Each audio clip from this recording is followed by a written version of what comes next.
Ah, I get it. They're imposters. You know, because that's not John Pertwee, that's Tim Treloar. That's not Elizabeth Sladen, that's Sadie Miller. And that's not Caroline John, that's Daisy Ashford. And the Brigadier, that's John Wait, is that the Whomobile? Hello ladies and gentlemen, my name is Mr. TARDIS, and it's becoming a bit of an ongoing thing at the moment with the Third Doctor Adventures from Big Finish, where they are wholeheartedly committed to these epic, lengthy, 6-part adventures, similar to what they did in Season 7 for the classic series. And this has been the trend, this has been the trajectory for Big Finish's Third Doctor Adventures for the past 4 years.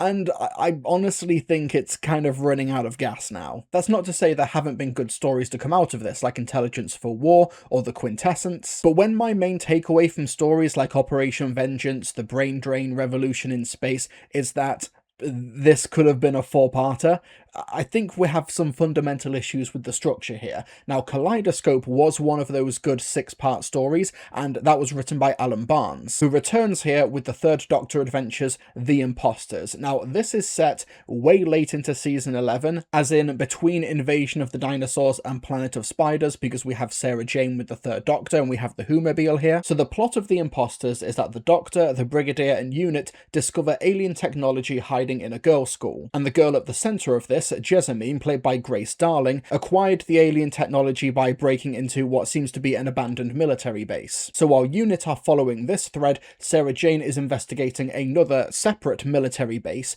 where the Doctor and her encounter Liz Shaw, who's conducting her own experiments, and there's some strange monsters in the basement that she calls degenerates. But before we can get to that, the Doctor spots somebody on TV in a wrestling program doing Venusian and other alien wrestling moves, so he goes down to wrestle the chap himself, and this wrestler, called Sam Samsonson, played by Simon Kane, turns out to be some sort of imposter sleeper agent who seems to also be in league with Jessamine, who is the daughter of the Ministry of Modern Technologies, and oh my goodness, there's a lot to this plot. This is indeed a space tracking station, hidden away in the middle of nowhere. The question is, who's behind it? Yes, and why do they keep misshapen half-people in their basement? They do? I only got out of there when I said the magic word unit aloud. So the people behind this know what UNIT is and what it does, but UNIT doesn't know them. Who are they, I wonder? Well, we're about to find out. Alas, no one appears to be paying me any attention. The lift? What? Ah. Good afternoon, I'm the Doctor, this is Miss Smith, and we demand to know... Hello, Doctor. Hello, Miss Smith. Great jumping Jovian jackrabbits. Liz!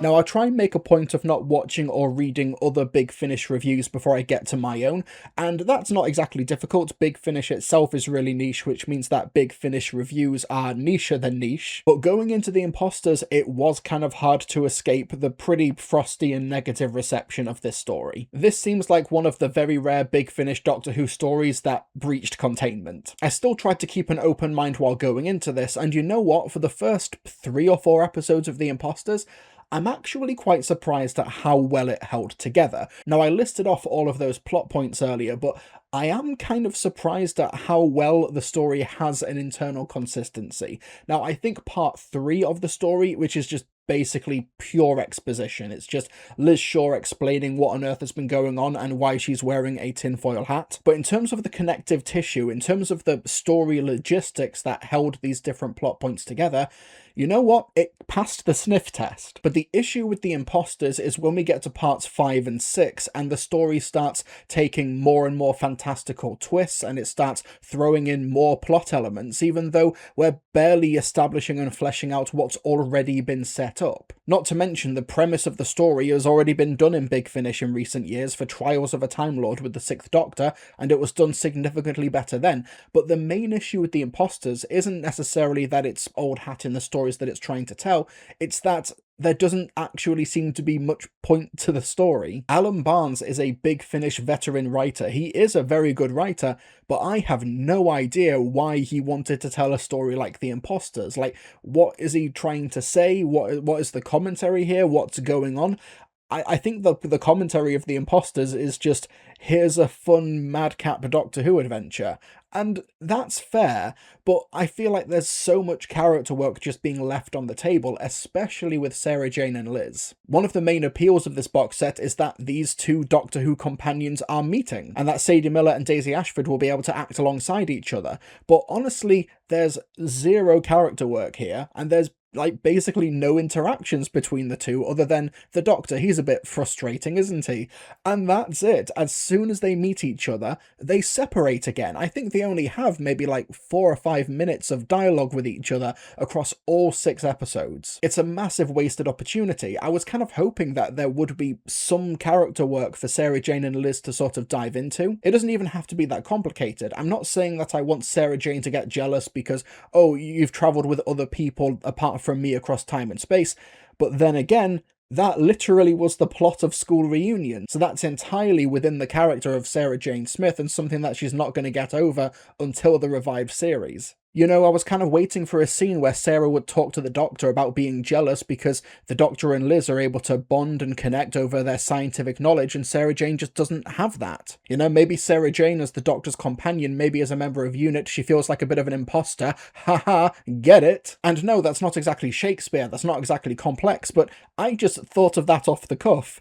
But The Imposters, over 6 episodes, gives us nothing. And the big twist that underpins the final act of The Imposters, the last 2 episodes, it just kind of feels like a twist for the sake of a twist. What is it saying? What's the commentary? You know, how do our characters respond and react to this? Like, there's just very little character work here. You can maybe get away with that with a 4-parter because the kinetic energy might be enough for the audience to overlook it, but across 6 episodes, you do need substance here, and there just isn't any. And because the cast is so big, because the story does go on for so long, it does sort of hurt the credibility of some scenes. The Brigadier appears to have massive plot armor in this story because he interacts with a superior from Geneva who joins him on the adventure, and the Brigadier manages to survive all of the encounters, but this superior and the rest of his soldiers at UNIT do not. And it's like, I know the Brigadier's a main character, but there's no reason he should survive this long. The more you think about The Imposters, the more baffling it is. We've got a Yates replacement with Lieutenant Gurney, played by Samuel Clemens, but he comes and goes so quickly. Like, what's the point? Now, the positives here, I think Daisy Ashford is really, really good at the multiple Liz's that she has to play over the course of this story. I think she's the MVP performer of this story. I also think that Grace Darling and Simon Kane are a really strong duo. I think that those two characters are actually really fun to listen to. And as strange and bonkers as a professional wrestler in a Doctor Who story is, I can kind of imagine Terrance Dicks and Barry Letts trying to pull something like this off in the 70s. Like, they'd actually take the film cameras and film on location at like an amateur wrestler's place outside of London. Yeah, I can imagine this. I can imagine John Pertwee trying to get in the ring. There are also some fun meta TV twists, particularly the opening of part 2, which reminded me very much of Alan Barnes' own Kaleidoscope from a couple of years ago.